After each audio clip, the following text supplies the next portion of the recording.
Warahmatullahi wabarakatuh. Alhamdulillah, Alhamdulillahirabbil alamin.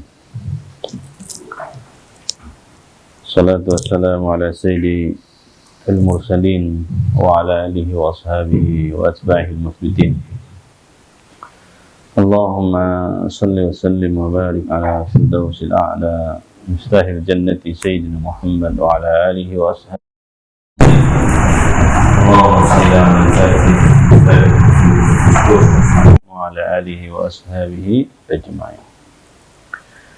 Puji beserta syukur kita kepada Allah Subhanahu wa taala.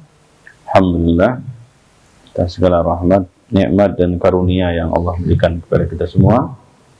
Kita kembali bersyukur, mengabdi, berthalabul ilmi dalam rangka mendekatkan diri kepadanya. Salam dan salam kepada Sayyidina Nabi sallallahu alaihi wasallam. Allahumma salli ala Sayyidina Muhammad wa ala alihi wa ashabihi ajma'in.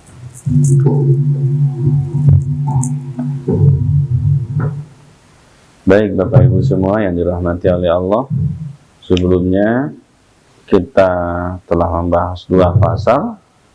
Yang pertama berkaitan dengan pasal taharah, taharah secara zahir dan taharah secara batin.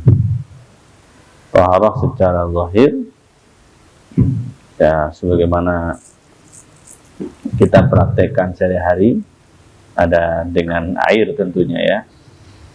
Kemudian taharah secara batin itu dengan taubat, talqin, tasfiyah, suluk thariqah.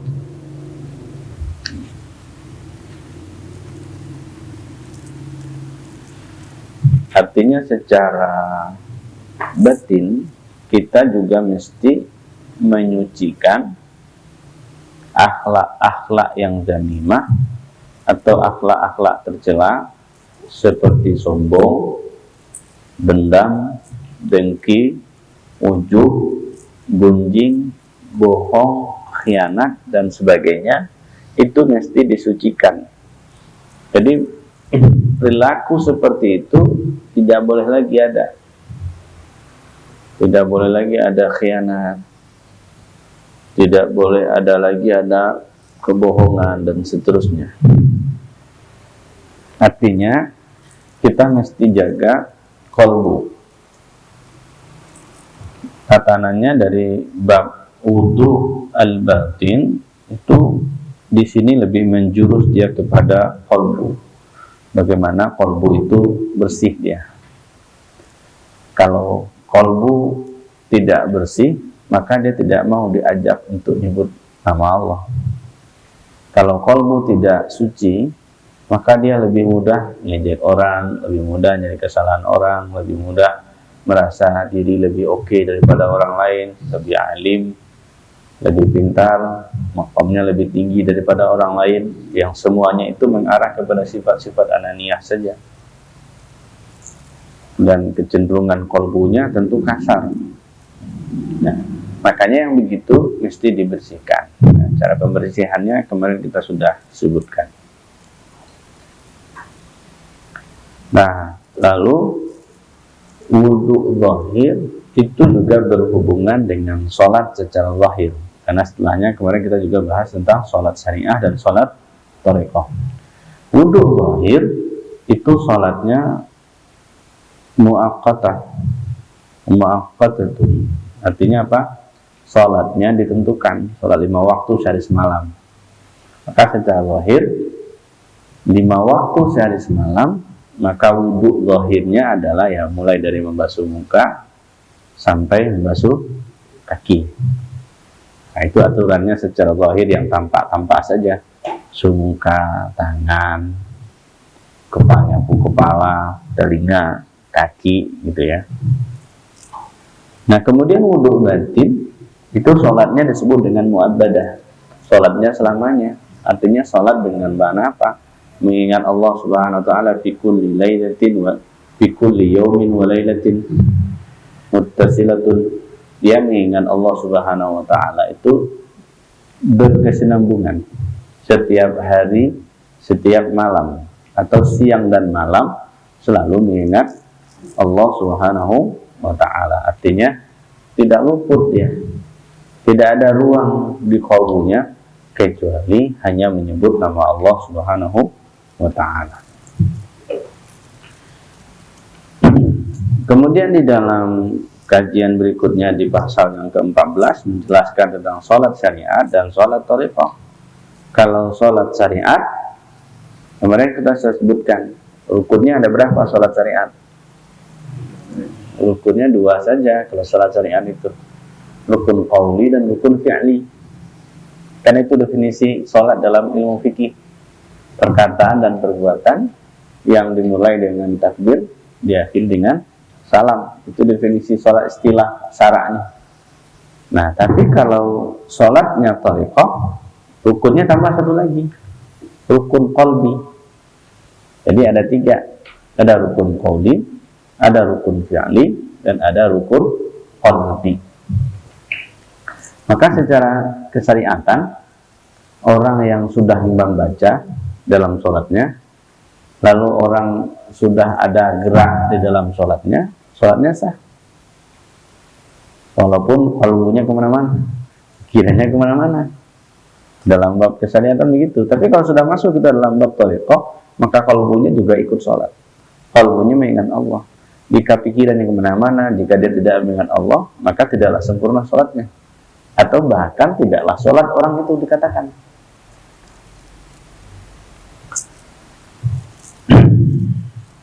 Itu kemarin kita bicara terkait dengan sholat syariat dan sholat thariqah.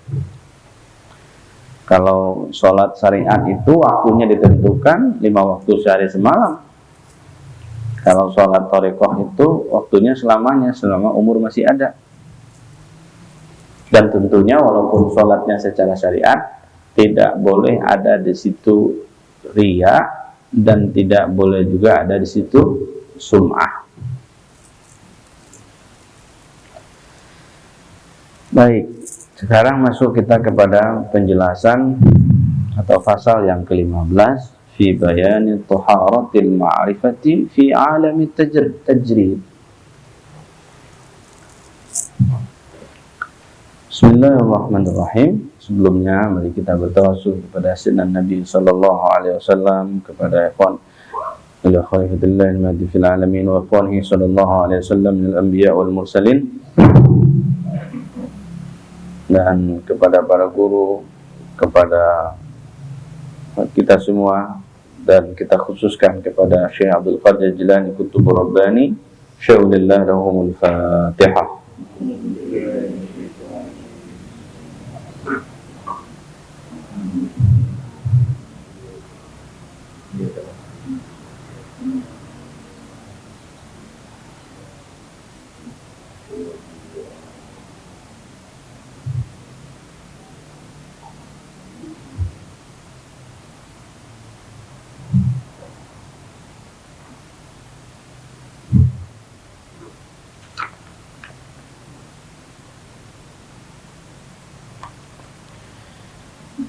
Bismillahirrahmanirrahim. Al-Faslul Khamis Ashar fi bayani taharatil ma'rifati fi alami tajridi.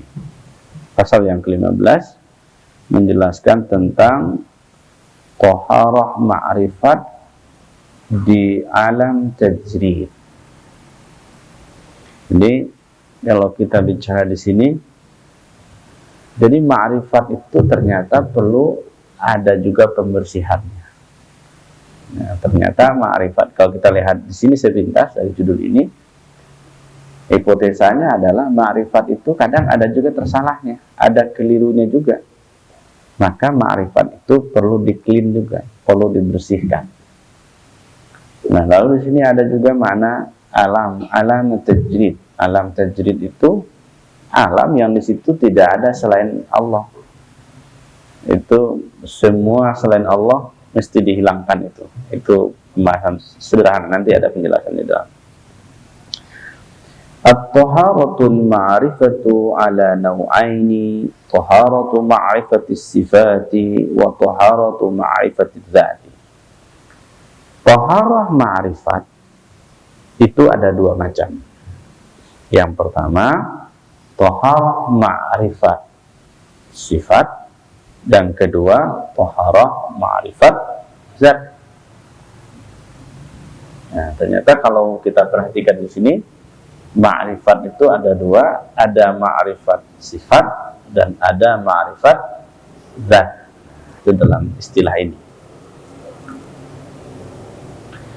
Fataharatu ma'rifati sifati la tahsulu illa bitalkini wa tasfiyati mir'atil qalbi bil asma'i minan nufusi al-bashariyati wal haywaniyati fayasuful qalb wa yahsulu lahu an-nadhar bi'ainil qalbi min nurillahi liyanzura bi nuris sifati ila 'arsi jamalillahi ta'ala fi mir'atil qalbi kama qala Rasulullah sallallahu alaihi wasallam al-mu'minu yanzuru bi nurillah wal mu'minu mir'atul mu'min wa qila al-'alimu yunqashu wal 'arifu yasqalu.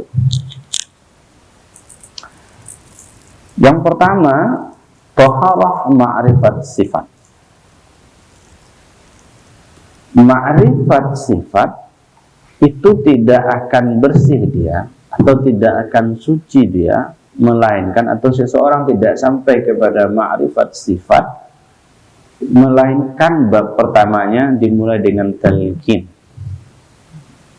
Yang pertama, supaya bisa mengakses ma'rifat sifat maka mesti dengan talqin.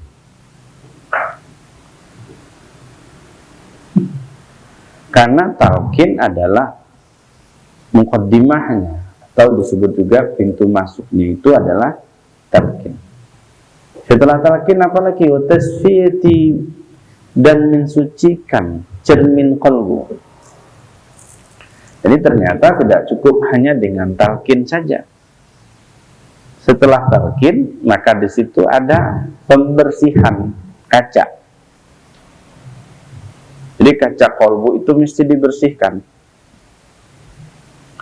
Makanya di awal-awal Syekh Qadir itu nyebut bahwa kuncinya ada di dua hal, talqin, taubat dan talqin. Kata kuncinya di situ. Ini kan umpama setiap kali pertemuan ini dua kalimat ini sering kita ulang. Talqin, taubat dan talqin. Nah, sekarang ini talqin di mulai pertama. Talqin dulu, setelah talqin baru di situ ada pembersihan. Karena setelah ditalqin lalu dibimbing ini si salik untuk membersihkan qalbunya.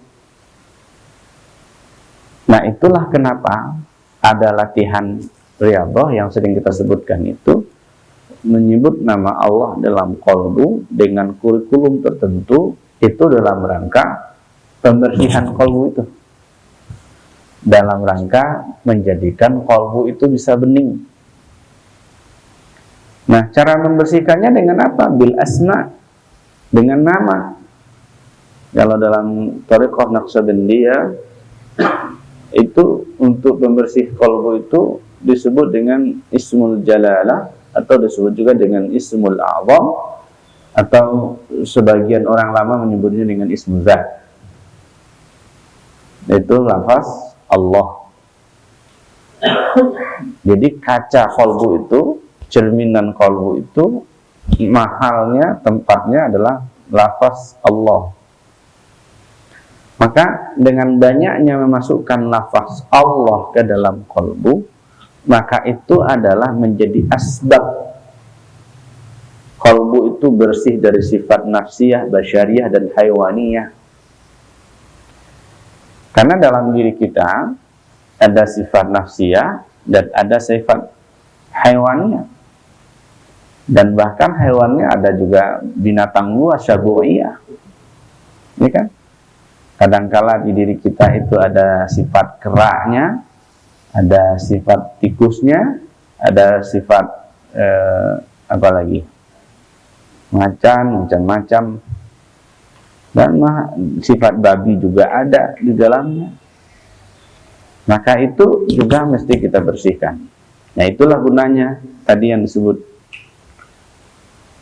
membersihkan cerminan qalbu dengan nama Allah, supaya nama Allah itu dapat mengeluarkan atau mengikis sisi-sisi basyariah atau nafsiyah kita yang ada dalam qalbu, kemudian dapat menghilangkan sisi-sisi haywaniyah yang ada dalam diri kita.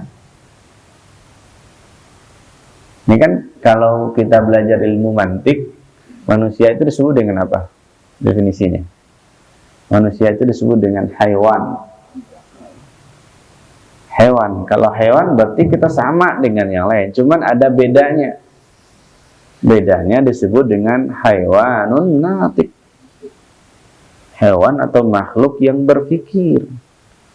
Maka kalau kita manusia ini tidak berpikir atau tidak menggunakan pikirannya, maka samalah kita dengan yang berkaki 4 itu. Kalau nggak dipergunakan pikirannya. Nah, itu yang menjadi perhatian kita. Stressingnya di situ. Bersihkan dulu cermin kita. Tapi kadang-kala kan kita asik juga bicarain orang atau membantu bersihin cermin orang kan. Kalau bantu bersihin cermin orang, syukur juga. Ini ngotorin cermin orang dengan ngotori cermin kita kan. Kita lupa ketika kita komen orang, menurut kita sedang mengkomentari orang, ternyata itu adalah cerminan kita yang ada di orang itu. Nah, itu dia yang mesti jadi perhatian kita itu. Kita itu saling cermin sebetulnya. Kita melihat orang, lalu kita komen orang, jadi kan jangan itu adalah cerminan kita. Kita kan paling sulit itu cermin diri sendiri. Tapi ketika melihat orang, oh muncul semua. Nah, itu hati-hati kita.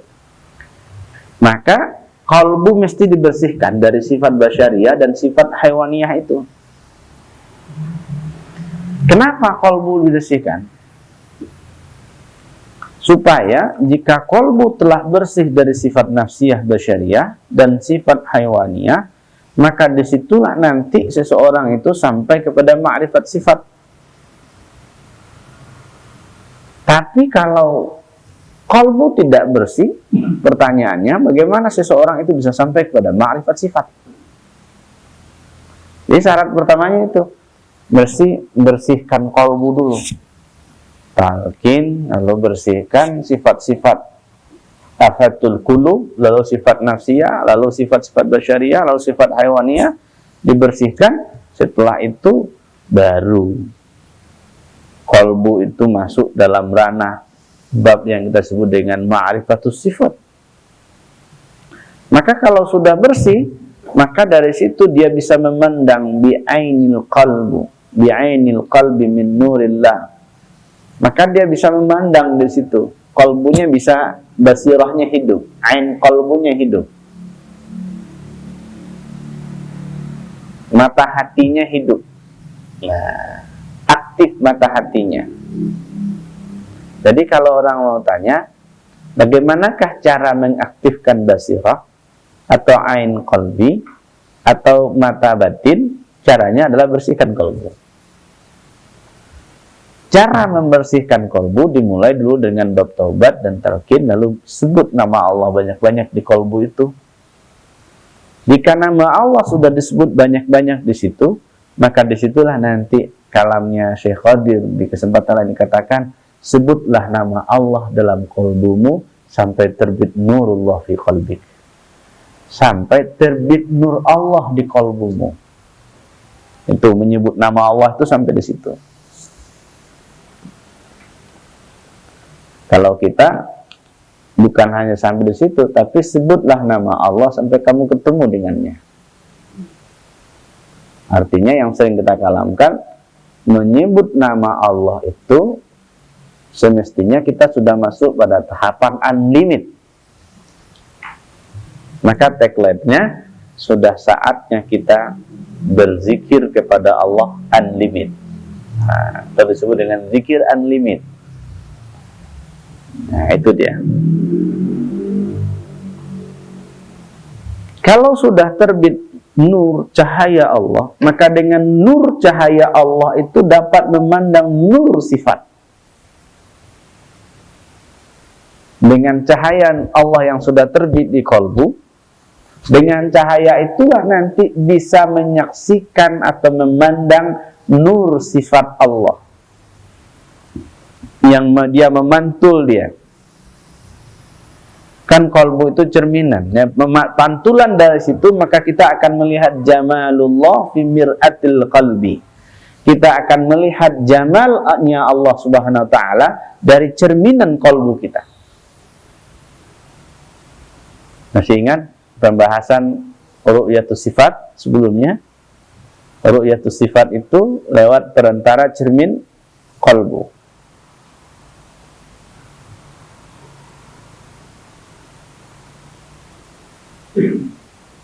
Nah, kenapa dengan nur? Memandangnya dengan nur. Nah, ini dikatakan oleh Nabi, al-mu'min yanzuru binurillah. Orang mukmin itu memandang dengan nur Allah. Jadi tidak dirinya. Kalau begitu, kalau kita sudah sebutkan ini, kalau memandangnya sudah dengan nur Allah, kan tidak diikut sertakan lagi dirinya. Kalau dia masih merasakan dirinya yang memandang, akunya yang memandang, berarti dia belum tembus ke sana. Tapi kalau dia sudah memandang binurillah, dengan nurnya Allah Subhanahu wa taala, maka di situ akses jika terbuka untuk masuk pada ma'rifatus sifat.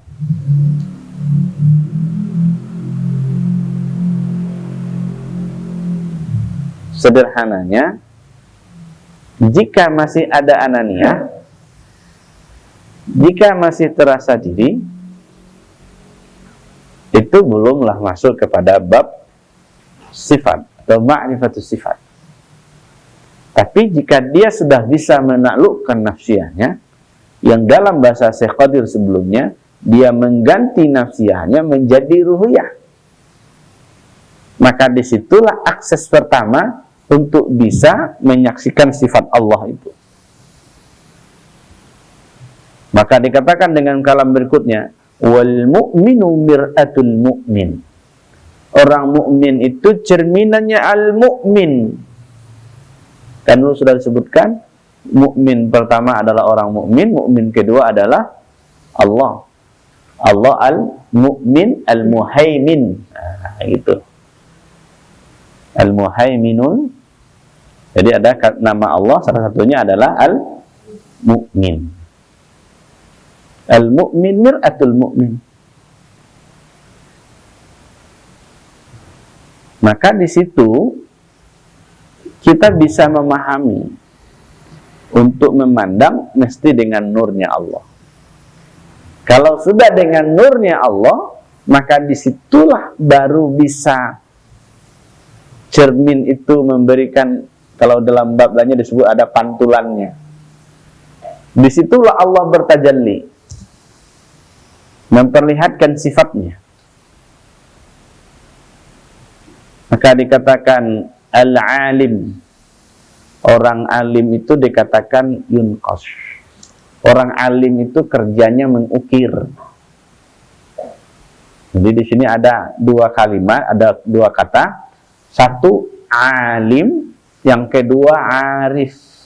Kalau alim itu kerjanya adalah mengukir, menggambar. Tapi kalau arif kerjanya adalah membersihkan dan menyucikan. Itu bedanya. Kalau arif itu pasti bersih, kerjanya membeningkan dan membersihkan. Tapi kalau alim dia ngasih pengetahuan, dan itu dia membuat surah, membuat lukisan, ukiran. Tapi kalau bab arif itu yang semuanya pembersihan.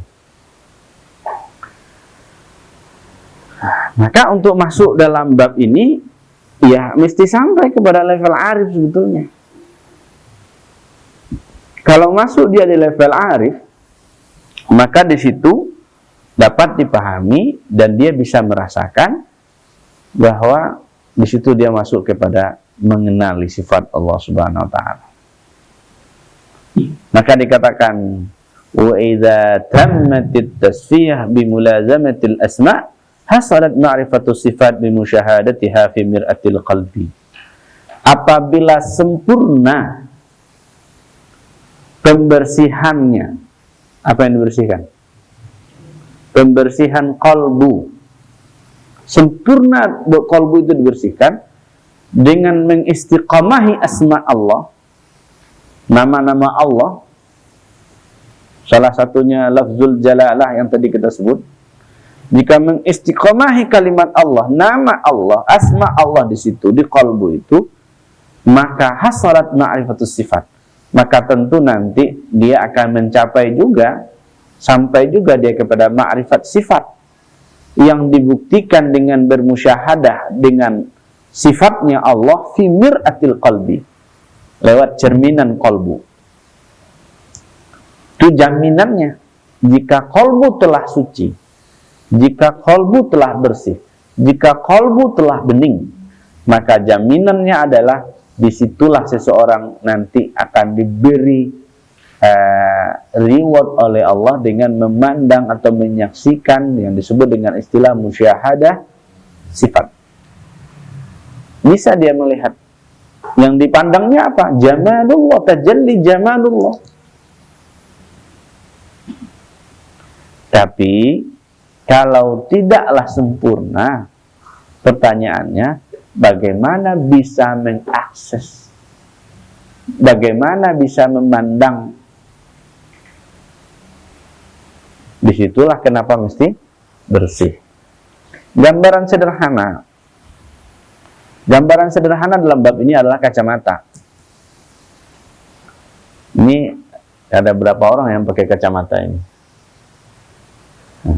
Ini kan kalau kita tanya, ini yang pakai kacamata gaya-gayaan atau gimana? Itu pertanyaan pertamanya itu. Hah? Nah, ternyata tidak gaya-gayaan, karena sudah ada yang menghalangi pandang.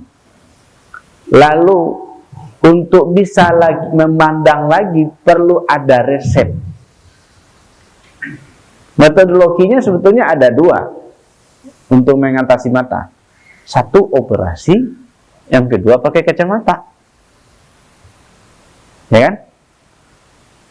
Nah, fakta nih bapak dan ibu di sini yang pakai kacamata itu mengambil pilihan kedua, pakai kacamata. Pakai kacamata dan pakai resep. Dan untuk dipahami juga, resepnya beda-beda satu sama lain. Kadang dia plus, kadang minus. Nah, itulah bahagiannya itu. Jadi jika tidak sempurna resepnya, gitu ya, tidak sempurna resepnya, maka itu matanya bisa kabur sebelah itu. Yang sebelahnya kelihatan, yang sebelahnya enggak. Artinya apa? Tidak sempurna. Tapi apabila resepnya oke, sempurna dia untuk membersihkan mata, atau menggunakan untuk melihat itu pakai kacamata dengan resep yang ada, maka di situ dia bisa memandang dengan jelas. Nah, tapi kan masalahnya kacamata ini kan tidak selalu ada. Kacamata ini tidak selalu ada. Dan bahkan bapak, ibu bapak kan tidak selalu pakai kacamata kan? Kan tidak selalu pakai kacamata. Nah, itu juga lah kenapa itu kita tidak selalu menjaga pandangan kolbu. Kacamatanya nggak selalu dipakai, ya kan? Salah satu makna kacamatanya itu ya bahagian dari bimbingan para guru itu. Bimbingan itu bagian dari kacamata. Robitoh itu juga bagian dari kacamata, supaya bisa menyaksikan itu. Maka dari sini lagi-lagi kita dapat memahami dan memaknai jika kolbu belum bersih, maka tidak bakalan sampai masuk kepada bab ini. Lalu ada yang mengatakan, saya sudah lama membersihkan kolbu, gitu ya. Zikir saya sudah sekian. Kalau bagi orang Naksabandia zikirnya 70.000. Saya sudah 70.000 kali 7 setiap hari katanya. Ya. Tapi kenapa tidak juga? Kenapa nggak nyampe juga? Gitu ya. Nah pertanyaannya, kalau begitu, karena yang kedepannya saya. Kalau saya yang kedepannya, saya nggak bisa ngapa-ngapain. Maka tugas kita itu kan usaha. Yang membersihkan kolbu itu Allah, yang beri cahaya itu Allah. Maka kita tidak bisa memandang dengan nafsiyah kita. Memandangnya mesti dengan nur Allah. Lalu jika tidak muncul nur dalam kolbu, introspeksi zikir yang dilakukan. Apakah kita dalam berzikir itu niatnya tulus karena Allah atau karena hanya ingin menyelesaikan bilangan zikir? Sama seperti kita istighfar terus, yang istighfarin apa? Rasa istighfarnya gimana? Gitu juga dalam mengingat Allah. Apakah hanya nyebut Allah begitu saja? Kan mesti ada ma'rifatnya di sana. Mesti ada zauqiyahnya di situ. Mesti ada mahabbahnya ketika menyebut nama Allah. Coba sebut nama Allah itu dengan penuh mahabbah. Itu efek ke kolbu itu berbeda. Akan berbeda efeknya ke kolbu. Lagi-lagi untuk masuk di bab itu, bab pertamanya adalah niat itu. Bagaimana kita selalu memperbaharui niat itu. Nah, kita usahanya begitu. Berusaha terus supaya kolbu ini bisa bersih, kolbu ini bisa bening, dan kita bisa menapaki perjalanan berikutnya.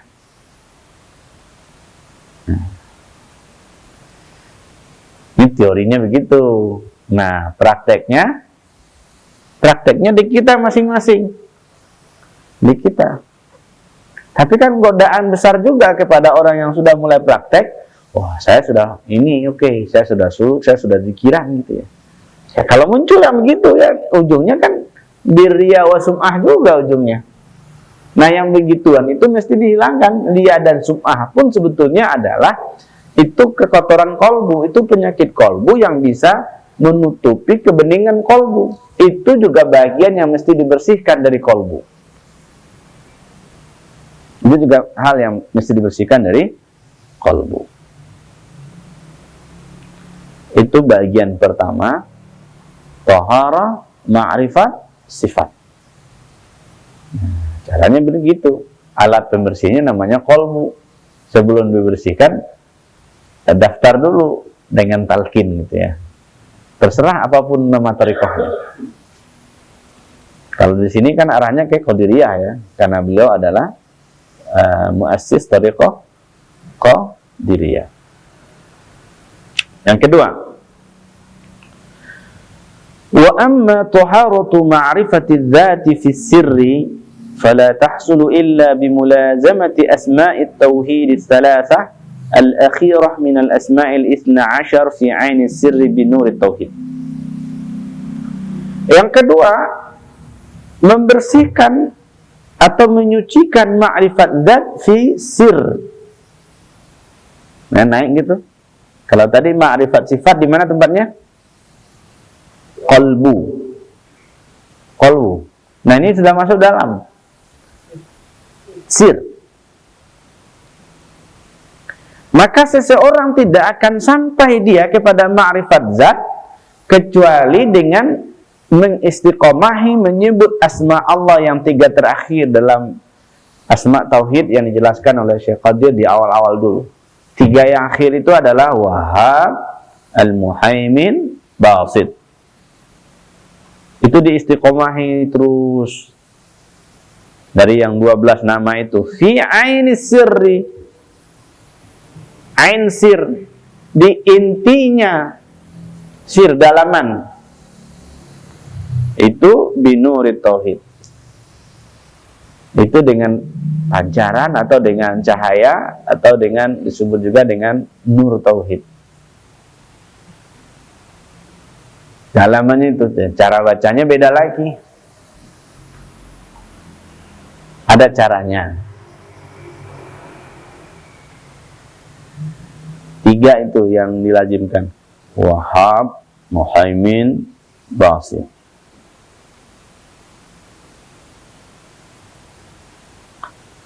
فَإِذَا تَجَلَّتْ أَنْوَارُ الذَّاتِ ذَابَتْ وَفَنِيَتْ بِالْكُلِّيَّةِ فَهَذَا مَقَامُ الْإِسْتِهْلَاكِ. Apabila telah nyata nur zat Allah Subhanahu wa ta'ala, dhabat wa faniyat bil kulliyah, maka hilanglah dan fana'lah nafsiyahmu secara totaliti. Ini kalau ada yang bertanya dulu, bagaimanakah caranya merubah nafsiyah kepada ruhiyah secara totaliti? Ini jawabannya ini.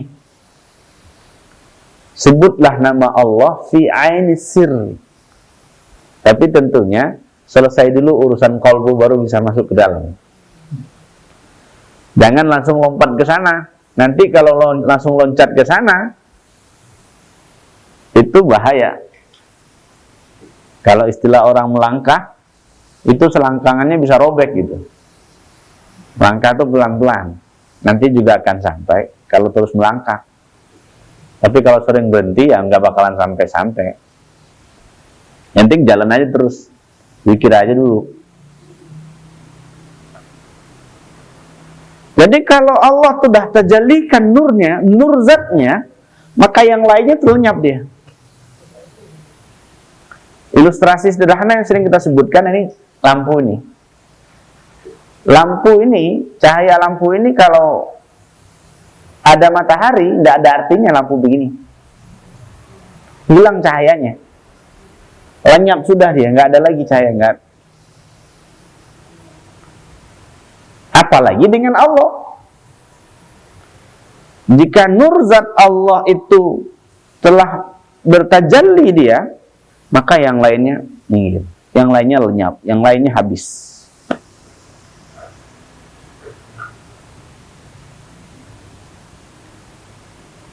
Jadi tidak ada lagi kita, maka semuanya lenyap. Nah, ini disebut dengan maqam al-istihlak. Apa itu istihlak? Maqam leburnya diri, hancurnya diri.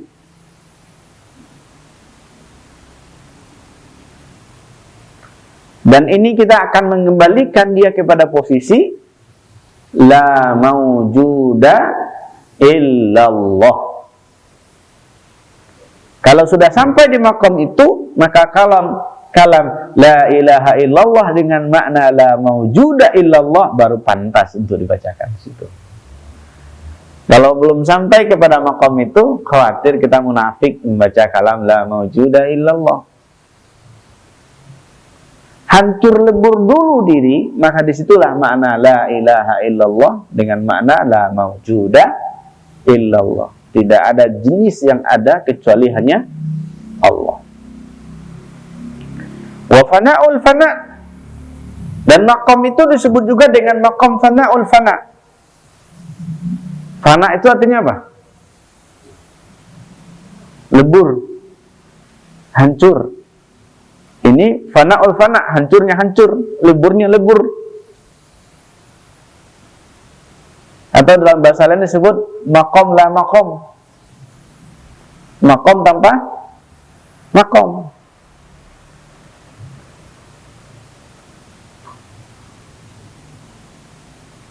Wa hadha tajalli yamhu jami'al anwar.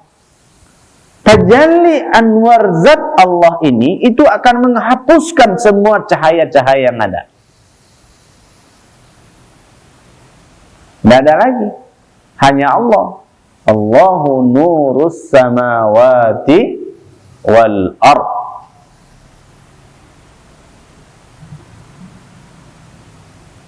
Hanya Allah itu.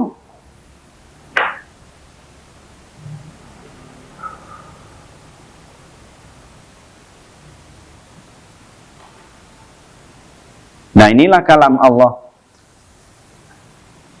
Kullu syai'in halikun illa wajhah. Segala sesuatu itu akan hancur kecuali Allah. Kenapa dikatakan kullu syai'in halikun illallah? Segala sesuatu itu akan hancur kecuali Allah. Karena Allah baqa. Kita fana. Allah wajibul wujud. Kita mungkinul wujud. Allah kidam. Kita hudus. Allah baqa, kita fana. Itulah maksudnya. Semua makhluk ciptaan Allah halik, akan hancur. Yang tidak hancur itu hanya Allah. Nah, itu dia disebut dengan maqam istihlaq. Itu disebut dengan maqam istihlaq itu.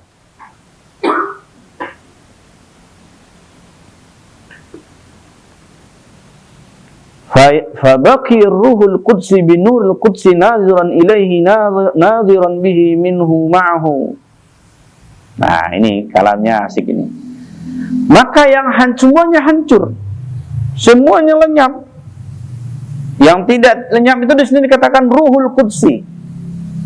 Ruhul qudsi atau yang disebut juga dengan kalam yang dulu disebut dengan tiflul ma'ani, atau dalam bahasa lain juga disebut dengan a'yanun tsabitah.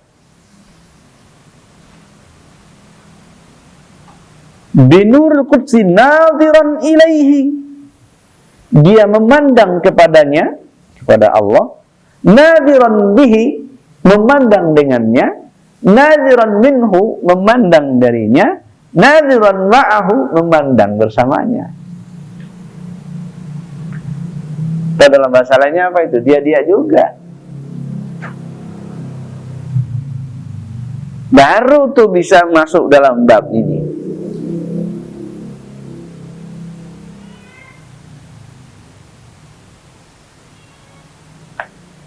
Fayadulluhu bila kaifiyatin wala tashbihin. Maka untuk masuk dalam bab ini, untuk memandang, apakah memandang ilaihi, memandang bihi, memandang minhu, memandang ma'ahu, bila kaifiyatin wala tashbihin. Jangan tanya pula caranya gimana. Jadi kalau sudah sampai di bab ini semuanya sudah lenyap, jangan tanya lagi cara, bagaimana cara memandang. Cara memandang yang dari sini disebutkan naziran ilaihi, memandang kepadanya, naziran bihi, memandang dengannya, naziran minhu, memandang darinya, naziran ma'ahu, memandang besertanya. Jangan ditanya bagaimana cara dan bagaimana tasbihnya. Kenapa? Laisa kamitslihi syai'un wa huwas samiul basir. Allah itu tidak serupa dengan makhluknya. Itulah gunanya kita belajar ilmu akidah. Belajar sifat 20. Di antara sifat Allah itu namanya apa? Mukhalafatuhu lil hawadis. Yang mukhalafatuhu lil hawadis, Allah tidak sama dengan makhluknya. Begitu juga dalam bab memandang. Dalam bab penyaksian, maka jangan dibayangkan memandang Allah itu begini, seperti kita memandang. Tidak. Maka itulah makna bila kaifiyatin wala tashbihin. Jangan dibicarakan cara di situ. Kalau ditanyakan caranya gimana? Emangnya Allah itu makhluk? Kalau Allah itu makhluk, maka layaklah pertanyaan kaif kepadanya. Tapi karena Allah itu khalik, Allah itu mukhalafatuhu lil hawadis, maka pertanyaan kaifa, pertanyaan tashbih itu tidak layak kepada Allah. Pertanyaan Allah di mana itu tidak layak. Kalau ada pertanyaan itu di mana Allah, pertanyaan itu nggak layak.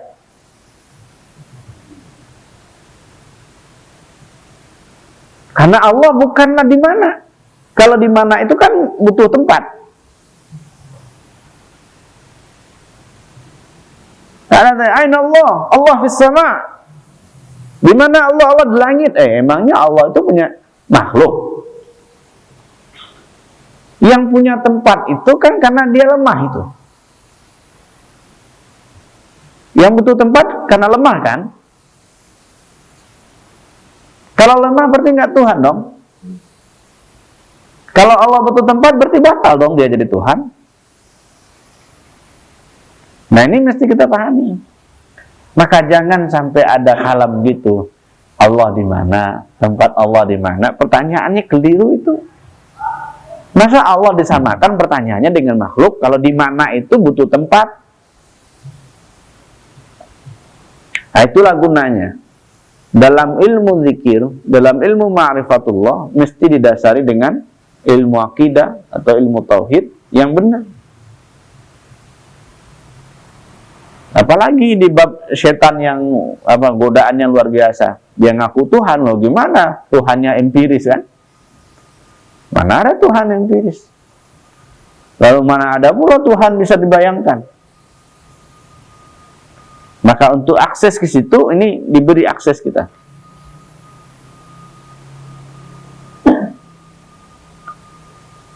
Laisa kamitslihi syai'. Allah itu tidak serupa dengan makhluknya. Apapun yang kita bayangkan tentang Tuhan, perspektif kita tentang Tuhan, pastikan itu bukan Allah. Kalau masih terbayang dia, yang terbayang kan makhluk. Nah, itu dia. Itu yang sedikit itu mesti hati-hati kita di situ. Maka jangan sampai kita menjisimkan Allah. Dan bahkan ada juga mengatakan Allah itu di arasy. Dan bahkan ada juga mengatakan arasy itu dikatakan makhluk, pusing juga dia. Kan bikin pusing sendiri aja itu. Ya arasy itu ya makhluk. Min nurihi sallallahu alaihi wasallam. Fabaqiya an-nur al-mutlaq mahdah wa la yumkin al-ikhbar amma wara' dhalik li'annahu 'alam al-mahwi wa la yabqa thammata 'aqlun yukhbaru 'anhu wa la mawjudu thammata ghairu Allah ta'ala kama qala sallallahu alaihi wasallam li ma'allahi waqtun la yasa'u fihi malakun muqarrabun wala nabiyyun mursal. Yang tinggal itu adalah nur mutlak. Semata-mata yang ada itu adalah nur mutlak. Kalau nur mutlak itu nggak bisa diceritain. Itu dia kalamnya. Nggak bisa diceritain. Gimana cara nyeritainnya? Jangankan kita masuk bab nur mutlak, bicara rasa saja rumit untuk ceritain. Gimana menceritain rasa? Jawabannya kan man lam yadzuq lam ya'rif. Siapa yang tidak merasakan, tentu dia tidak bakal tahu. Poin itu juga jadi catatan bagi kita itu. Jadi ada poin-poin yang bisa diceritakan, ahwal-ahwal yang bisa diceritakan, dan ada ahwal-ahwal yang tidak bisa diceritakan. Bagaimana menggambarkannya? Tak bisa, tidak mungkin untuk menginformasikan dari apa yang dilihat itu. Makanya ketika Sayyidina Muhammad sallallahu alaihi wasallam mi'raj ila hadrati Rabbil alamin, itu kan ketika ditanya nur ra'aituhu, aku melihat nur. Apakah nur yang digambarkan itu seperti ini? Tidak. Laisa kamitslihi syai'. Dia berbeda dengan sesuatu. Bukankah salah satu nama Allah itu adalah nur? Allahu nurus samawati wal ard. Allahu nurun. Jadi nggak bisa diceritain, nggak bisa digambarin, kira-kira gitu.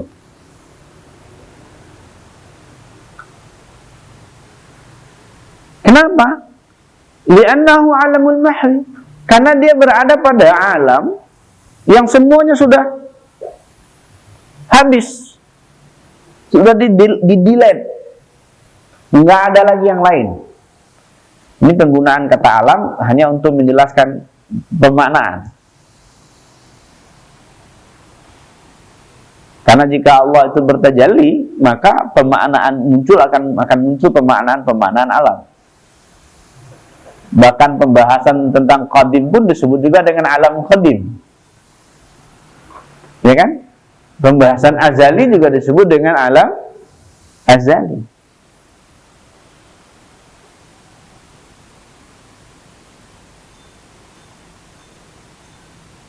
Dan tidak mungkin akal bisa untuk menjelaskannya. Tidak bisa akal untuk menjelaskannya. Karena di situ tidak ada yang wujud selain daripada Allah Subhanahu wa taala. Karena kan tadi awalnya apa? Kullu syai'in halikun illa wajah. Segala sesuatu itu sudah lenyap kecuali hanya Allah. Bagaimana cara mengkhabarkannya? Karena semuanya telah habis, semuanya telah tiada, semuanya sudah kembali kepada asalnya. Maka yang ada itu hanyalah Allah Subhanahu wa ta'ala.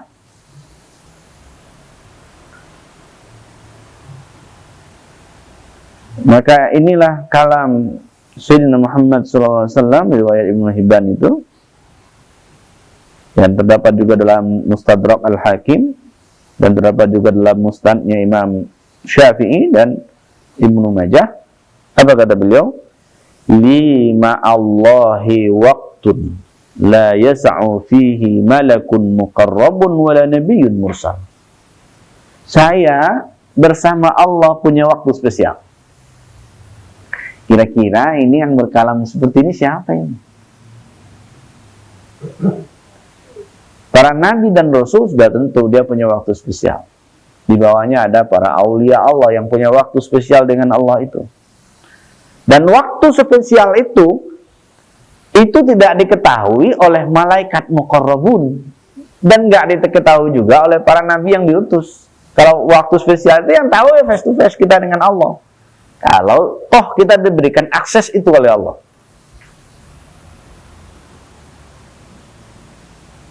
Jadi posisi al-uns, keintiman itu yang tahu hanya yang mengalami dengan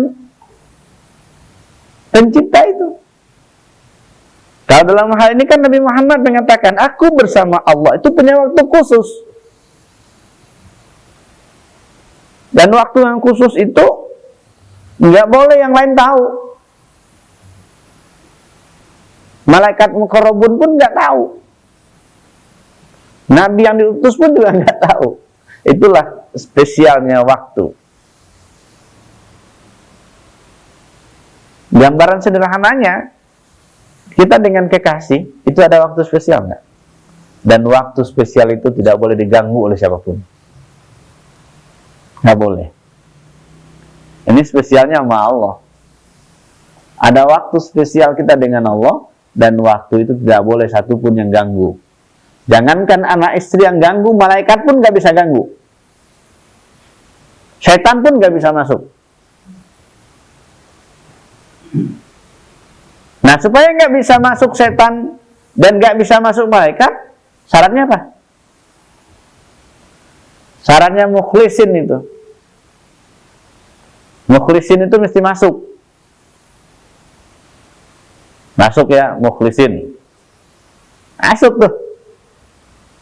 Mukhlisin itu mesti masuk dia.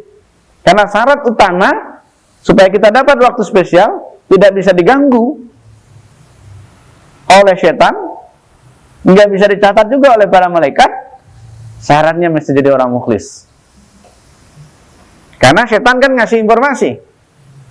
Orang yang tidak bisa digoda, orang yang tidak bisa diganggu adalah orang-orang yang Ikhlas. Maka syaratnya kudu ikhlas. Maka ini yang sering kita katakan dalam mulai zikir dari batu, sering kita sebut ikhlaskan niat kepada Allah. Karena salah satu rukun untuk zikir itu adalah ikhlas niat. Jika niat kita ikhlas kepada Allah, maka tidak bakal diganggu setan. Tapi jika niatnya tidak murni dan ikhlas kepada Allah, maka di sana ruang-ruang masih ada. Di bab itu tuh kita mesti hati-hati. Ini kalau kita tanya, kita yang hadir di sini sudah punya waktu khususkah dengan Allah? Nah, itu pertanyaannya tuh. Dan untuk saya juga tuh pertanyaannya, sudah punya waktu khusus atau belum gitu.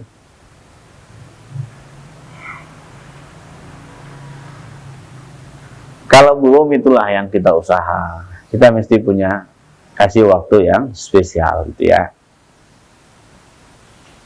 Lanjutan paragraf berikutnya. Fahadha alamut tajrid. Inilah yang disebut dengan alam tajrid. Yang tidak ada yang lain kecuali hanya Allah di situ. Itu disebut dengan alam tajrid. Maka disitulah mesti ada pembersihan. Maka di situ mesti ada pensucian terkait dengan ma'rifat sifat dan ma'rifat zat.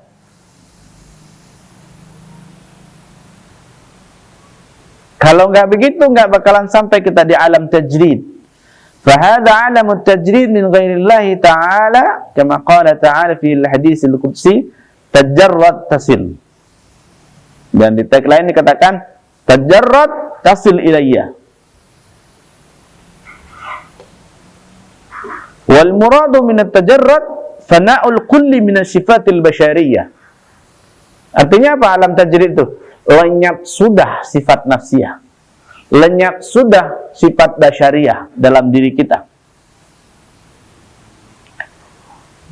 Fayabqa fi alamihi muttasifan bi sifatillahi ta'ala kama qala Rasulullah SAW, fakhallaqu bi akhlaqillah, yakni ittasafu bi sifatillahi ta'ala. Kalau sudah lenyap, sudah fana dari sifat-sifat basyariyah, maka tentu yang tinggal itu sifat apa? Sifatnya Allah Subhanahu wa ta'ala. Jika yang tinggal itu adalah sifat Allah Subhanahu wa ta'ala, maka disitulah relevan kalamnya Nabi, takhallaqu bi akhlaqillah. Berakhlaklah kamu dengan akhlaknya Allah. Apa maksudnya itu? Masih ingat ketika kita bahas sifat ma'ani dan ma'nawiyah? Jika kita sudah kembali kepada sifat ma'ani dan ma'nawiyah, maka disitulah kita bisa memahami bahwa semua aktivitas kita itu adalah dengan sifat Allah Subhanahu wa ta'ala. Yang di situ nafsiyahnya tidak lagi muncul. Kita nggak bicara bab nafsiyah lagi di situ. Nah, itu yang jadi catatan. Mesti fana dulu seluruhnya nafsiyah kita ini. Fana dulu. Nah, itu dalam istilah mutu qablaan tamutu. Matilah kamu sebelum kamu dimatikan. Fanakan dulu semuanya. Kan prosesi fana itu kan apa? Stepnya kan lumayan ya. Usahanya, makomatnya, nah itu harus jadi perhatian kita. Lagi-lagi semuanya ini yang kita bicarakan dari awal tadi itu berbicara tentang bab ma'rifat sifat dan ma'rifat zat. Kata kuncinya ada di mana? Melenyapkan diri, memfanakan diri. Kata kuncinya di situ. Dimulai dari pembersihan kolbu. Maka orang yang sampai di situ, nah itu ialah yang lazim dikalamkan. Hasbi Rabbi jalallah, ma fi qalbi ghairullah. Nah itu baru sampai di sifat dia. Itu sampai di sifat. Itu pembicaraan kita terkait dengan taharah al-ma'rifah fi alamit tajrid. Jadi apa yang disebut dengan alam tajrid? Alam tajrid itu adalah alam yang semuanya di dalam diri kita ini sudah lenyap, fana. Atau disebut juga, boleh disebut alam tajrid ini dengan alam istihlak, hancur lebur semuanya. Yang ada itu hanya Allah dengan kesendiriannya. Apa? Oh, itu udah selesai bab dunia-dunia, kita nggak bahas lagi. Karena bab dunia itu bab di syariat. Nah, ini akses awalnya adalah dari bab kolbu. Dari kolbu, bab action awalnya itu masuk ke dalam. Di kolbu pun sebetulnya dunia sudah tinggalkan, sudah zuhud dunia. Masuk dalamnya zuhud dunia akhirat. Zuhud dunia. Ini jangankan dunia, diri kita aja nggak mikirin lagi nih. Ah, itu dia. Tapi pertanyaannya, kapan sampai ke situ? Nah, bagaimana caranya? Nah, itulah caranya, tahap bertahap. Mulai dari, kalau kita gunakan istilah tazkiyatun nafsi, bab pertamanya adalah takhalli. Bersihkan dulu semuanya, penyakit-penyakit semuanya. Ini kerjaan kita dari awal sampai sekarang kan apa? Melis penyakit-penyakit aja ini. List penyakit diri.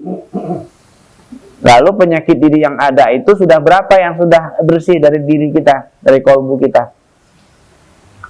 Kalau dulu kita sudah pernah bilang, dulu itu orang sering punya diari.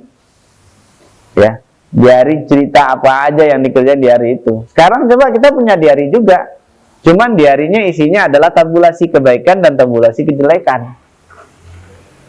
Lalu jika ada afatul qulub dalam kolbu, dalam list kita itu, dimulai dibersihkan. Lalu ketika sudah ada usaha untuk pembersihan, riyadhah untuk itu, pertanyaannya, sudahkah dia bersih atau belum?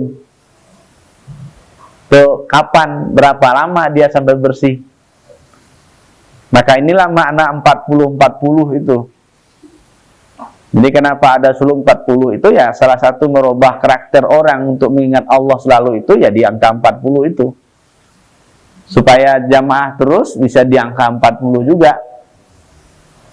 Jadi banyak makna di kata angka 40 itu. Jadi perubahan karakter itu di situ.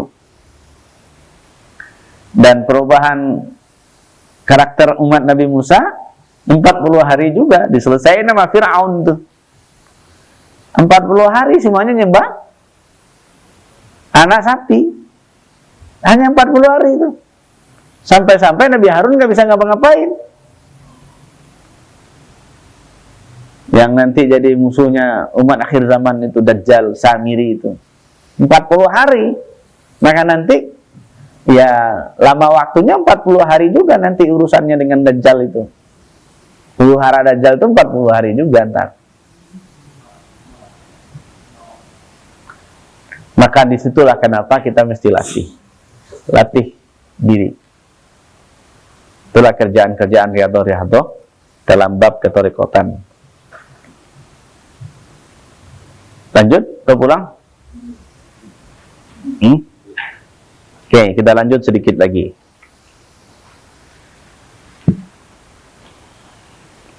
Al-faslu sadis asyar fi bayani zakati syariah wa tariqah. Pasal yang ke-16 menjelaskan tentang zakat syariah dan zakat tariqah. Jadi ternyata zakat ini ada zakat secara syariat dan ada zakat secara ketarikotan. Apa pula itu? Zakatus syariah hiya ayyu'tiya min kasbid dunya ila musarafati muaqqatatin muayyanatin fi kulli sanatin marrah min nisabin muayyan. Zakat secara syariat itu adalah zakat yang diberikan,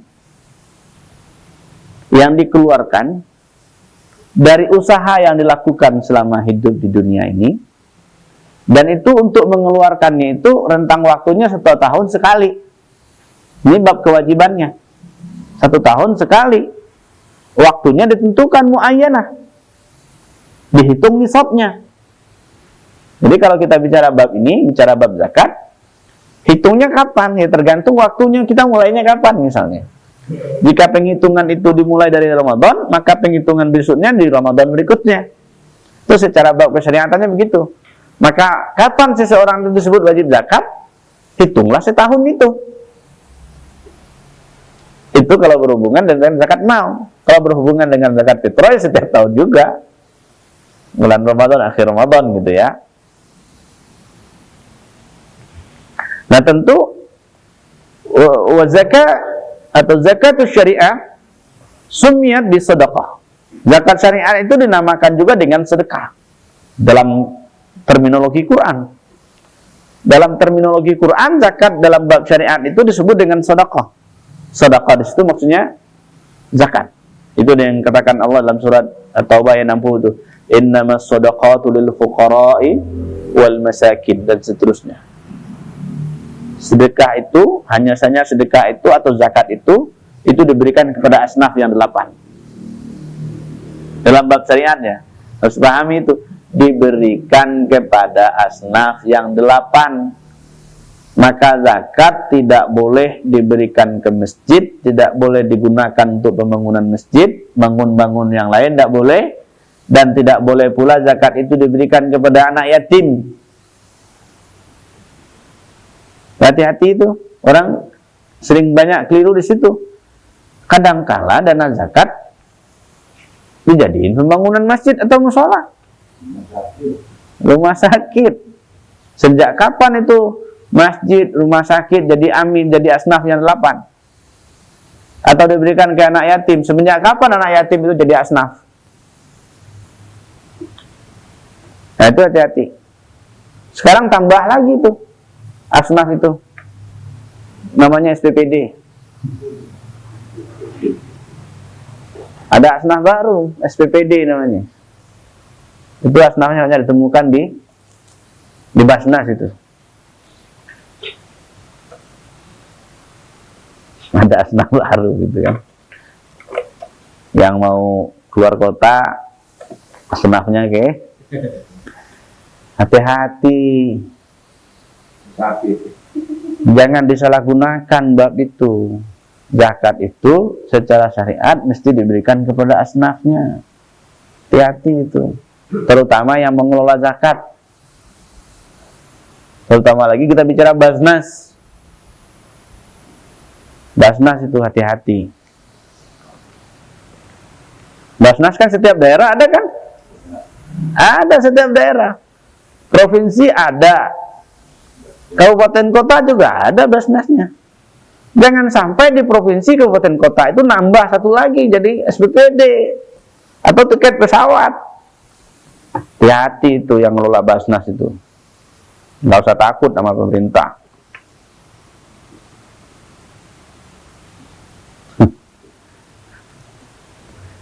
Semoga aja tidak terjadi di Basnas-Basnas ya. Semoga tidak terjadi itu.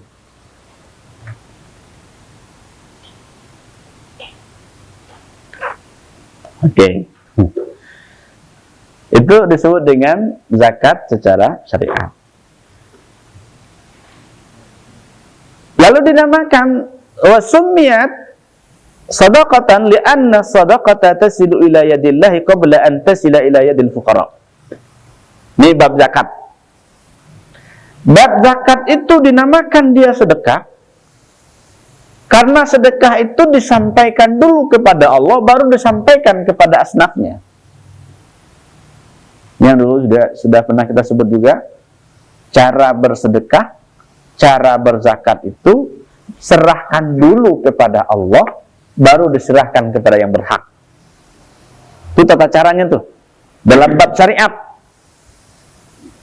Dalam bab syariat, keluarkan dulu. Jadi cara kita bersedekah juga begitu. Serahin dulu di rumah kepada Allah, supaya nanti pas ada tromol jalan tidak nyari duit yang kecil. Tuh. Kan kebiasaan orang begitu ya, pas ada tromol jalan ambil dompet, lalu digini-giniin, kirain ngapain? Nyari yang kecil.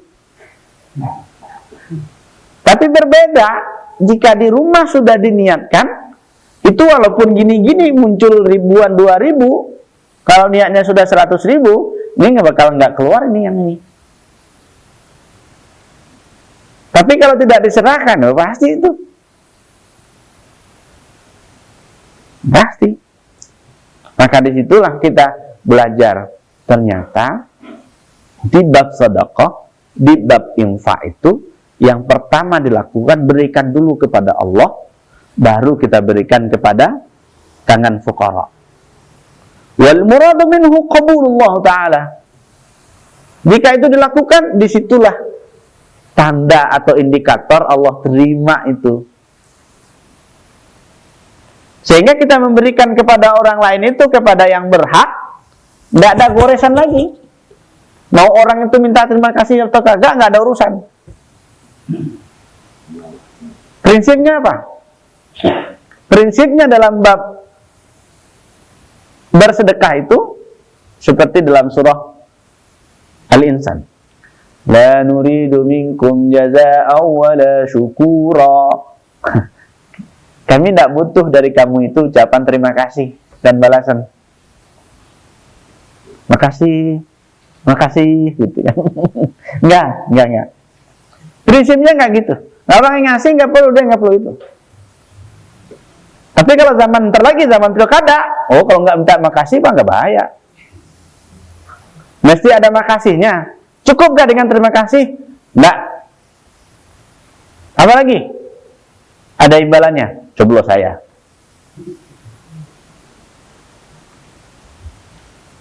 Tuh, beda itu. Tapi coba memberinya seperti ini. Jangan ada embel-embelnya. Diserahannya sudah clear. Itu ya konsepnya ya. Jadi konsepnya kalau kita yang memberi, konsepnya adalah la nuridu minkum jazaa'u wala syukura. Tapi kalau kita diberi gimana? Konsepnya gimana? Gimana konsepnya kalau kita yang diberi? Wa amma bi ni'mati rabbika fahaddits.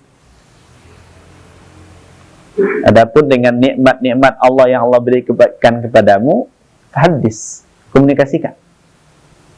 Dan salah satunya ya bersyukur. Bilang si A itu orangnya dermawan gitu ya. Orangnya baik gitu. Tapi kalam baik dan kalam dermawannya bukan berarti kita suruh orang lain minta ke dia. Kayak gitu juga. Kewajiban orang yang menerima, kewajibannya adalah minta terima kasih. Kewajibannya bersyukur.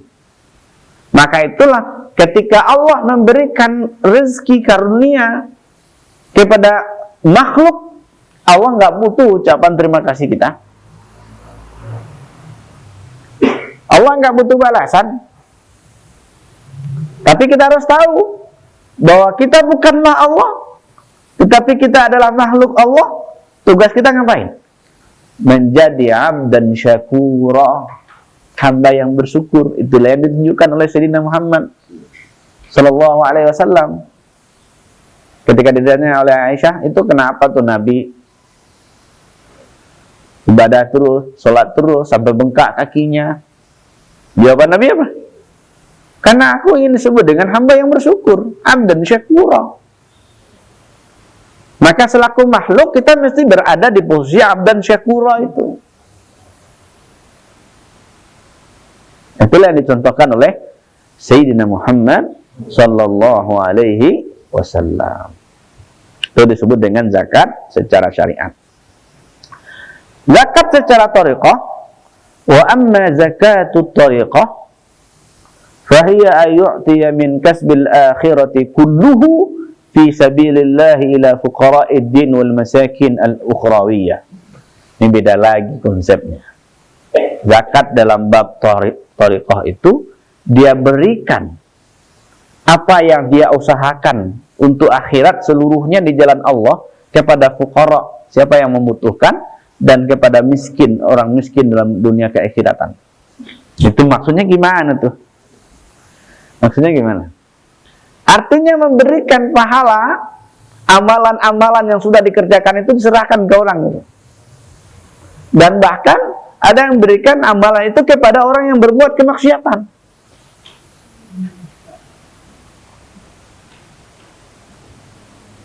Dia berikan ya, ini amalan ini ya untuk si A, si Anu, si B. Oh, ambillah. Ada lagi mau sedekah sholat ya, sedekahin sholatnya, pahala sholatnya untuk si Anu, si Anu. Mau apa lagi? Nah, ini di bawah ini dijelaskan. Wa zakatu tariqah hiya mu'abbadah. Ya. Zakat tariqah itu berkelanjutan. Beda dengan zakat syariat. Syariat itu ada waktunya per tahun. Kalau ini mu'abbadah selamanya. Ayyu'tiyat thawab kasbil akhirah lil 'asin li ridha'illahi ta'ala. Itu kata kuncinya itu. Dia memberikan pahala usaha yang beliau lakukan untuk akhirat itu diberikan kepada orang berbuat maksiat. Tujuannya apa? Liridhaillah, untuk mencari ridhonya Allah Subhanahu wa ta'ala. Ini kira-kira di sini ada yang nyumbang amal nggak? Hah? Mulai mikir tuh kita kan, untuk kita aja nggak cukup, lalu disumbangin pula. Nah, inilah bedanya orang yang berada di pada posisi ini. Ini baru bab ketorikotan loh. Kalau kita perhatikan kalamnya Rabi'atul Adawiyah, apa kata beliau? Jika ada usahaku untuk dunia ini, berikanlah usahaku di dunia ini jika ada nilainya kepada orang kafir. Ya Allah, berikanlah usahaku untuk akhirat. Jika ada nilainya, jika ada pahalanya, berikanlah kepada orang mukmin. Tuh, Rabi'atul Adawiyah itu. Karena dia tidak bicara bab dunia lagi dan tidak bicara bab akhirat lagi. Nah, ini gambaran dari zuhud dunia dan zuhud akhirat. Karena yang diharapkannya apa? Yang diharapkannya adalah ridha Allah. Itu yang diharapkan. Yang diharapkan adalah ridha Allah, memberikan semua pahala usaha-usaha yang lakukan itu. Karena kan masuk surga bukan karena amal toh. Masuk surga itu karena rahmatnya Allah. Masuk neraka itu karena apa? Keadilan Allah. فيغفر الله تعالى لهم ثواب الصلاة والزكاة والصوم والحج وثواب التسبيح والتحليل وثواب تلاوة القرآن وسخاوة وغير ذلك من الحسنات فلا يبقى لنفسه شيئا من ثواب حسناته ويبقى نفسه مفلسا فالله يحب السخاوة والإفلاس كما قال رسول الله صلى الله عليه وسلم المفلس في أمان الله في الدارين. Ini gambaran orangnya ini. Semuanya diberikan. Pahala sholatnya, pahala zakatnya, pahala puasanya, pahala hajinya, pahala tasbihnya, pahala tahlilnya, pahala baca Qur'annya, lalu pahala kepedulian sosialnya, lalu perbuatan baik yang lainnya, itu semuanya disedekahkan. Serahin sama orang. Oh. Supaya dia tidak bergantung lagi kepada nafsiyahnya. Orang yang nggak mau ngasih kan berarti dia masih terpaut dengan bab nafsiyahnya. Terpaut dia. Maka tidak ada sedikit pun tinggal untuk ini orang kebaikannya. Bahkan sampai-sampai dirinya itu sebagai muflis, bangkrut. Nggak ada lagi amalnya. Cadangan pahalanya juga nggak ada.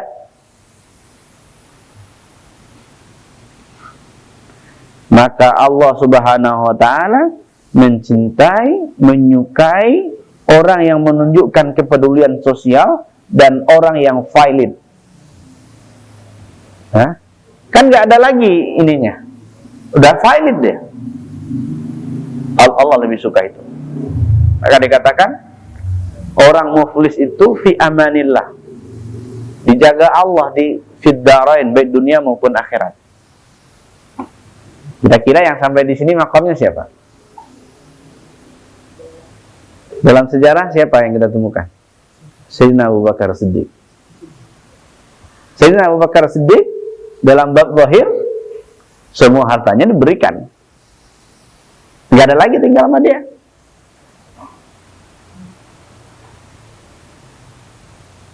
Serahin semua tuh. Maka sampai dia pada maqam fuqara, ketergantungannya hanya sama Allah, tidak kepada yang lain. Ini gunanya apa ini? Dia disedekahin ini semua. Inilah cara untuk menundukkan nafsiyah itu, tidak berpegang kepada amal. Tidak berpegang kepada amal.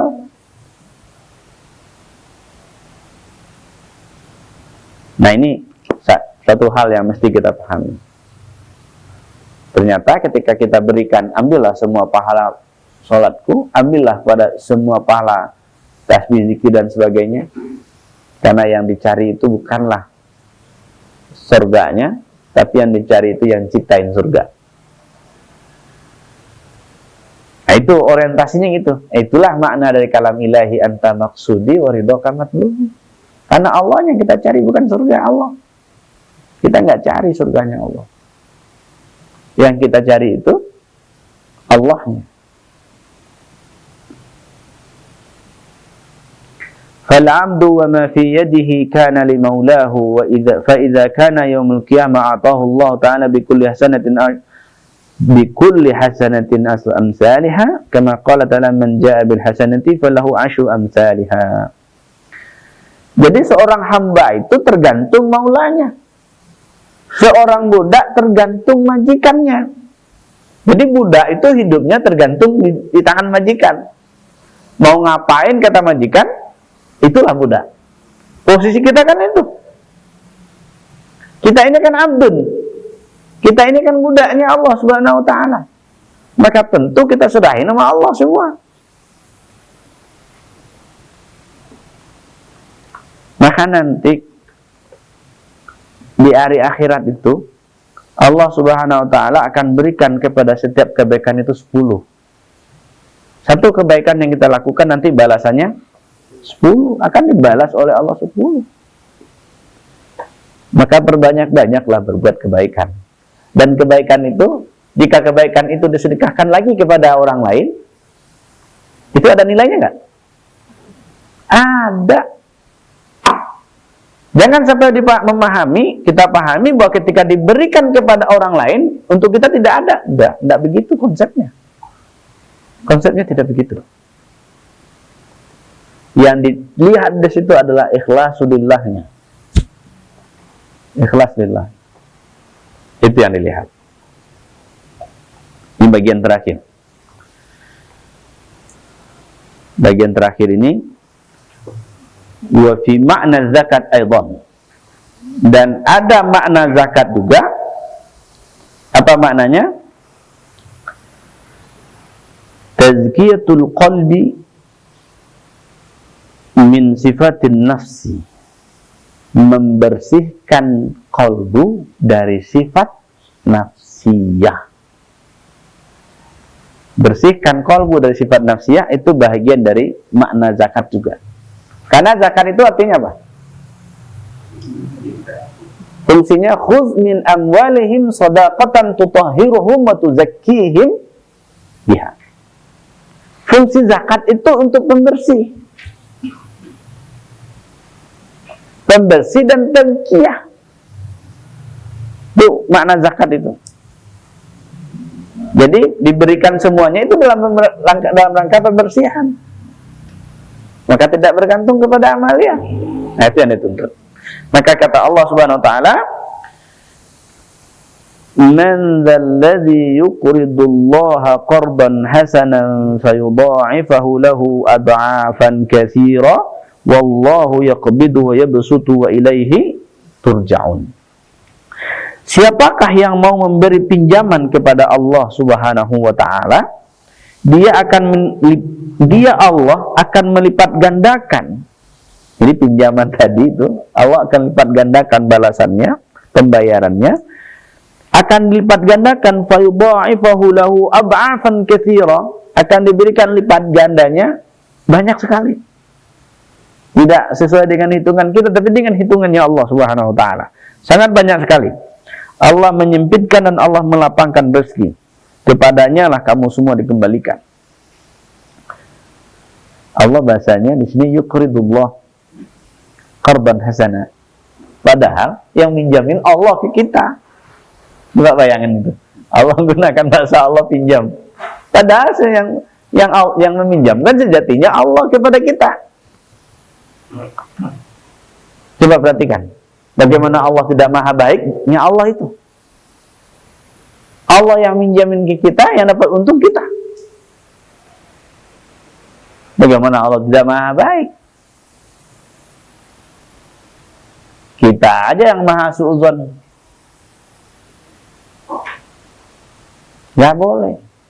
Kita harus paham begitu tuh.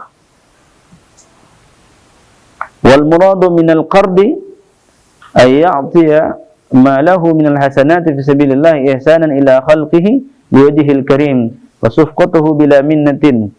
Kama qala ta'ala la tubtilu sadaqatukum bil manni wal adha wa la talabul 'audi fid dunya wa hadha min qismil infaqi fi sabilillah lan tanalul birra hatta tunfiqu mimma tuhibbun ay fi sabilillah ta'ala. Jadi makna al-qardu itu, pinjaman itu artinya apa? Diberikan semua kebaikan di jalan Allah Subhanahu wa taala kepada makhluknya yang tadi di atas. Jadi keluarkan semuanya. Kebaikan itu kasih semua sama makhluk Allah, udah kasih. Ambil gitu. Itu untuk membersihkan apa? Untuk membersihkan agar tujuan kita itu Allah. Tujuan kita itu bukanlah amal yang kita lakukan. Berapa banyak orang sibuk dengan amal yang hitung-hitung amalnya? Banyak juga kan orang menggunakan matematika amal ya. Dalam beramal itu hidup matematiknya. Nanti kalau kita lakukan ini dapat pahala sekian. Sibuk aja bicara pahala-pahala sekian. Nah ini yang dihitung oleh orang pahala-pahala sekian dikasih tuh, ambil dong pahala tuh semuanya, ambil. Itu diserahin semua. Dah, ambil aja dah. Nggak butuh apa-apa. Tapi catatan, jangan kamu batalkan sedekahmu dengan menyebut-nyebutnya dan menghina orang. Ada nggak orang dikasih tapi orang dicaci maki? Bahaya itu. Dikasih, setelah dikasih orang dihina. Setelah dikasih disebut-sebutin. Itu kalau bukan kena saya nggak jadi begitu dia. Nah itu yang banyak nyebut-nyebut begitu. Ini yang apa? Orang yang ikut pilkada itu kalau lupa sama ini, capek-capek aja kita bantu dia. Gitu kan? Dia nggak ingat lagi sama kita. Nah gitu. Hati-hati tuh yang pada pilkada. Kemudian jangan kamu harapkan balasannya di dunia. Kita kan sering ya, ketika kita melakukan sesuatu itu, kita mau balasannya di dunia. Jangan kamu minta ganti di dunia. Karena ini infak itu bahagian fi sabilillah. Lan tanalul birra hatta tunfiqu mimma tuhibbun. Jadi kebaikan yang kita berikan itu, atau kita tidak akan memperoleh kesempurnaan terhadap kebaikan yang kita keluarkan itu kecuali menginfakkan mimma tuhibbun, apa yang kita cintai. Praktek ini sudah dicontohkan oleh Sayyidina Abu Bakar Siddiq, Sayyidina Umar bin Khattab, Sayyidina Utsman bin Affan. Beri semua. Sehingga dia tidak punya ketergantungan lagi di bab duniawi. Iya. Semua yang dicintai. Maka cinta pertama itu adalah Allah dan kedua itu Rasulullah. Kan itu yang diajarkan oleh Rasulullah SAW kepada Sayyidina Umar bin Khattab. Kata Umar bin Khattab, aku mencintaimu, aku mencintai diriku lalu mencintai Rasulullah. Tapi kata Rasul nggak begitu, nggak. Cintainya adalah Allah dan Rasulnya. Hilangkan diri di situ. Hilangkan nafsiyah di situ. Maka inilah makna lan tanalul birra hatta tunfiqu mimma tuhibbun.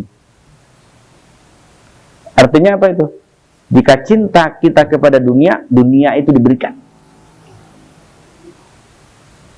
Itu maknanya. Cabik-cabik tuh. Itulah pembersihan nasiah yang dilakukan oleh Sayyidina Nabi SAW kepada para sahabat. Cinta harta, harta diberikan. Cinta istri, yang punya banyak istri, itulah di zaman apa? Muhajirin dan Ansar. Orang Ansar cinta istri, istrinya yang cinta itu dikasih sama orang Muhajirin. Itulah cara untuk mencabik-cabik. Cinta harta, hartanya itu dikasih kepada kaum Muhajirin. Itu kasus yang terjadi di peristiwa Al-Hijrah. Kaum Muhajirin dan kaum Ansar. Nah, itulah yang mesti jadi catatan kita. Ternyata di bab zakat ini yang sedang kita bicarakan, baik zakat syariat maupun zakat thariqah, orientasinya adalah penyucian. Orientasinya adalah pembersihan. Relevan dengan sebelumnya membersihkan thaharah ma'rifat. Kalau di sini pembersihan diri secara zahir dan juga pembersihan diri secara ketarikatan. Maka tidak boleh ada yang mengganggu kita untuk sampai kepada Allah itu. Jika amal mengganggu, jika berpegang kepada amal itu membuat kita diganggu untuk sampai kepada Allah, maka amal dan pahala itu serahkan. Supaya tidak ada hitungan lagi. Saya beramal begini, pahalanya sekian. Jadi supaya tidak ada lagi hal yang begituan. Kita serahkan bulat-bulat kepada Allah Subhanahu wa ta'ala. Ini belajar. Beginilah cara belajar untuk menundukkan nafsiyah. Beginilah cara belajar untuk sampai kepada maqam al-ihlaq. Kullu syai'in halikun illa wajhah. Semuanya lenyap kecuali hanya Allah. Kita sisihkan Allah di situ. Tidak ada kita di situ. Itulah semoga kita semua menjadi hamba-hamba yang selalu menyucikan diri, menyucikan nafsiyah, menyucikan ma'rifat, lalu Allah berjalankan kita kepada hadratnya dengan wasilah suratul Fatihah wa bi asrar suratul Fatihah wa bi sayyidina Muhammad sallallahu alaihi wasallam ila qulubina al-Fatihah.